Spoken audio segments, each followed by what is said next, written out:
కొంతమంది భరత్ తివారీని ఈ జనరేషన్ భగత్ సింగ్ అంటున్నారు. భరత్ తివారీ అనే ఒక అబ్బాయి బీహార్ లో తన విలేజ్ ప్రాబ్లమ్స్ ని సోషల్ మీడియా ద్వారా అందరికి చూపించేవాడు. ఇంకా ఆ ఊర్లో ఫ్లడ్స్ వచ్చినా, ఇల్లు కొట్టుకుపోయినా, ఫ్యామిలీస్ కష్టాల్లో ఉన్న వీడియోస్ చేసి అథారిటీస్ అటెన్షన్ తీసుకురావడానికి ట్రై చేశాడు. విలేజ్ ప్రాబ్లమ్స్ పై అథారిటీస్ యాక్షన్ తీసుకోవట్లేదనే ఫ్రస్ట్రేషన్ తో రీసెంట్ గా ఇల్లీగల్ గన్ పట్టుకొని వీడియోస్ అయితే పోస్ట్ చేశాడు.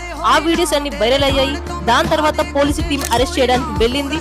పోలీసుల వర్షన్ ప్రకారం అరెస్ట్ ఆపరేషన్ టైంలో భరత్ పోలీసులపై ఫైరింగ్ అయితే చేశాడని, దానికి రెస్పాన్సివ్ గా సెల్ఫ్ డిఫెన్స్ లో పోలీసులు రిటర్న్ ఫైర్ అయితే చేశారు అని ఫ్యామిలీ మెంబర్స్, విలేజెస్, ఇంకా పొలిటికల్ లీడర్స్ మాత్రం ఇది ఒక ఫేక్ ఎన్కౌంటర్ అనే అలిగేషన్స్ అయితే చెప్తున్నారు.